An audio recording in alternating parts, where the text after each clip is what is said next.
Update. I found my 28 female sister's 41 female mommy blog and I don't know what to do. Original post. I've been sitting on this all day and would really love some help here. My older sister June has been living with me, my husband Daniel, 39 male, and our daughter Leah, 1.5-year-old female, since before Leah was born. She had to move in with us around March 2019 because she lost her job after a fight with her boss and couldn't find new work in her field as there are not many openings in our area.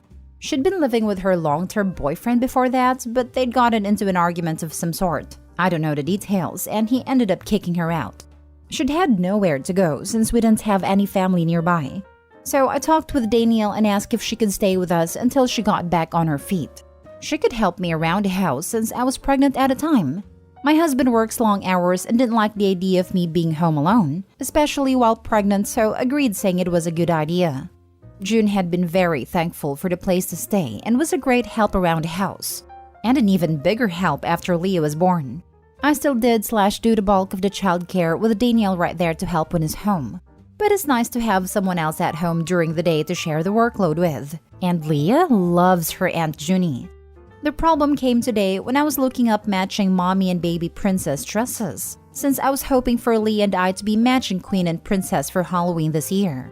Yes, I'm one of those people who plans costumes way ahead. Well, I got sucked down the mommy blog rabbit hole and spent almost an hour looking through blogs and stuff until I saw a familiar kitchen.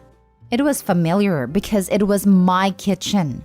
I know, because I decorated my kitchen myself. And it's a rustic sort of country theme. And I have 3 antique copper jello molds my grandma gave me hanging on the wall next to the fridge. Plus, I could see the treat bell I'd made for our kitty hanging on the fridge handle. She rings it when she wants a treat/attention. I clicked on the picture and it took me to a mommy blog run by mommy with a name super similar to mine. The more I scrolled through the blog, the more disturbed I got. She had pictures of herself up in my house like it was hers. In one, she was even wearing one of my blouses. Pictures of her and Leah all tagged mommy and daughter, and even a couple pictures of her, Leah and Danielle that I recognized. I'd been in the photos, but she'd apparently cropped me out of them. What do I do? How the hell do I even broach this? Hey sis, what's up with this blog of yours? Why are you pretending to be me? Why are you saying you're my daughter's mother? When did you have time to wear my clothes and pose for pictures with my child? What the heck is going on? I put down all the info I could think of in my scrambled state right now. I don't think I missed anything. Any solid advice would be stellar. Now for the top advice before reading the update. Oddly enough, I've been in a similar situation. My younger sister was signing up as me on social media, doing in-depth searches for information about me, registered for my high school reunion. And the last straw, used her job at a financial institution to dig into my accounts and offer unsolicited financial advice. I found out when I couldn't access the group for the reunion until I had a friend check it out and I was already in there, posting pictures and sending messages. I went with the nuclear option. I called her up and told her that she had to stop. At first, she denied any wrongdoing, but I had all the information right there in front of me. In the end, I told her that she had 2 options. Stay out of my business and delete all the online profiles, or I'd call her employer and never speak with her again. She confessed to the non-creepy portions of it and swore she wouldn't access my information again. Suddenly, the social media accounts were gone. Then she was fired for using her position to access accounts without reason in an unrelated case, so that sorted itself out. I was happy I called her out. It made healing easier. I had very little contact with her for a few years, but eventually time healed all wounds. I still don't trust her because these types of identity theft are truly strange. It shows you that they have no boundaries regarding you. That's really messed up. Did she ever explain why she faked being you?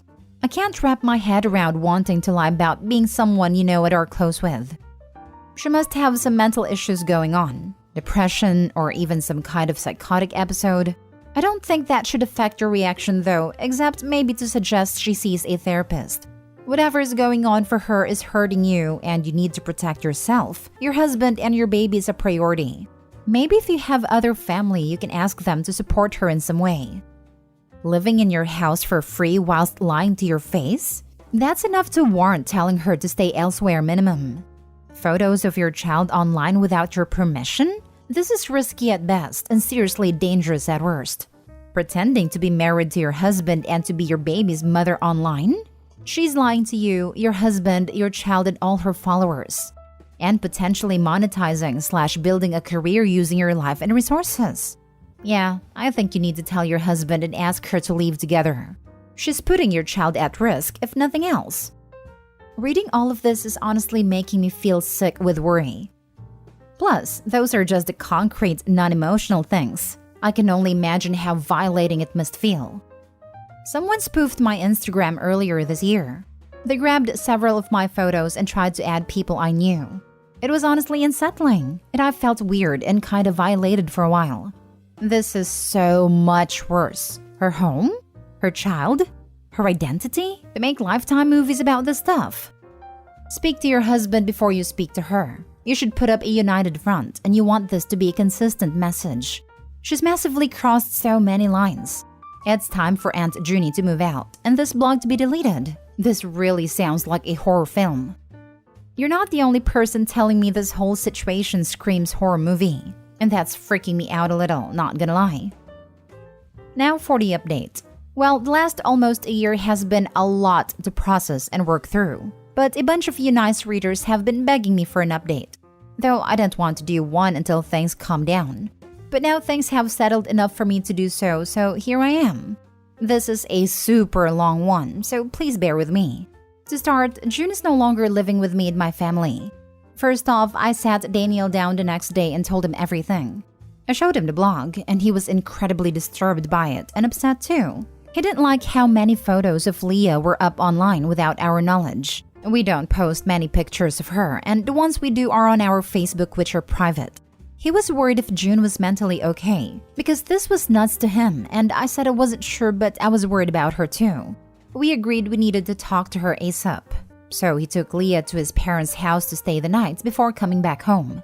Then I contacted our parents for a video call and told them about June's blog I found.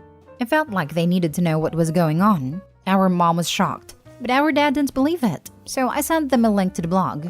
They were quiet while they looked through it, and I talked to them about how we, Daniel and I, were understandably weirded out and concerned for June. Out of them both, Dad looked the most disappointed, while Mom just looked stunned.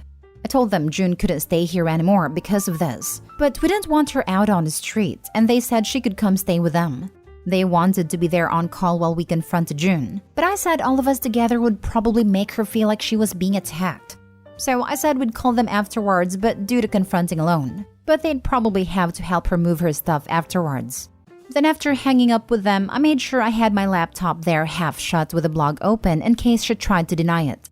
And I'd screenshotted/recorded countless pages of the blog in case she tried deleting to rug sweep, like some people warned me she might do, which ended up being a good idea.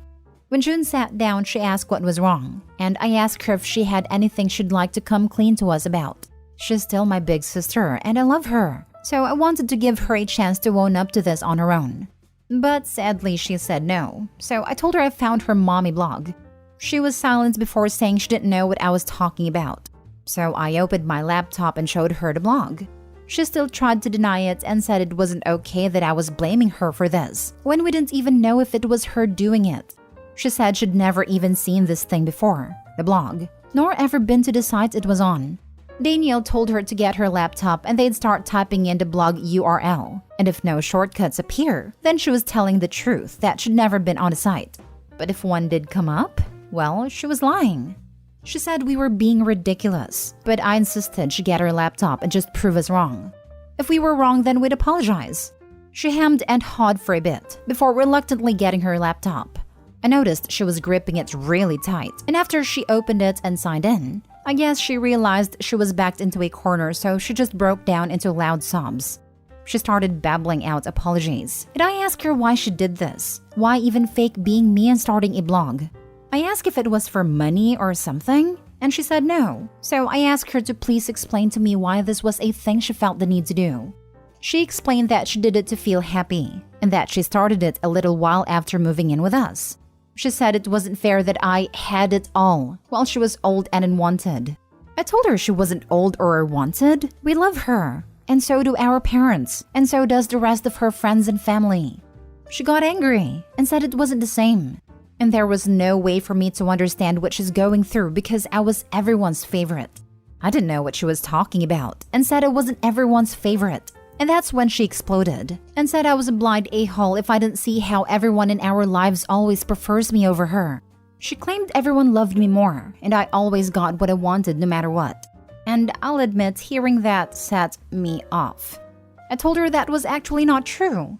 She was the oldest, and if we're being honest, she always got what she wanted before me, especially from our dad. I reminded her that he's bought her 3 cars over her adult life, a $2,000 laptop when she started college, and even paid off her first set of student loans for her.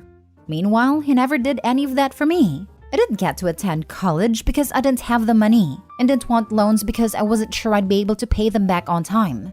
The closest I got to what she got was when our dad offered to sell me his old car for cheap and gave me his old laptop after he upgraded with a brand new one. I said I loved her, but told her she had to see how delusional she was being if she thought I was somehow the favorite. I'll admit this was a sore spot for me. We got a little heated and argued back and forth, so I told her she needed to pack her things because she couldn't stay here anymore. My trust in her was severely damaged, and I didn't think her living with us any longer would be good for anyone. That's when she started bawling and begging me not to kick her out onto the streets. I told her she wasn't going onto the streets, and she could just go stay with our parents. They live a couple hours away, so it's not like she was going to be homeless. She kept crying and said she'd delete the blog if we let her stay. I refused and said she needed to go to therapy and not stay here. While we were talking, her trying to compromise and me rejecting it, she opened a blog and began deleting everything. She kept repeating through tears, I'll delete it, I'll get rid of everything and won't post anything else, as if to convince me to take back my decision. I made it clear through all of this that she was not staying here anymore no matter what she did. Once she deleted it, she said we were all good now, it's gone. But I told her it didn't matter, she wasn't staying here. That's when she got angry and said, but I deleted it. There's no problem now. Like deleting it made it not happen. We told her to get ready because our parents were on their way to pick her up and that they knew the situation. That caused her to start really flipping out. She was furious that I told our parents about the blog and said she wouldn't be able to look at our parents now. Things got messy, and police were called by a neighbor because of just how loudly she was screaming. The cops arrived before our parents, and she almost got taken into custody for being too aggressive and not settling down when the officer told her to calm herself the first time. So we had 2 cops there while she packed her stuff up. And then our parents arrived, and it was just a very tense affair. I told her I loved her as she was leaving, but she practically spat at me that she hated me. That hurt a lot, but I tried not to take it to heart. A few months passed, and our mom kept me updated on how June was doing. Our parents said she needed to go to therapy. It was a condition of them letting her stay there.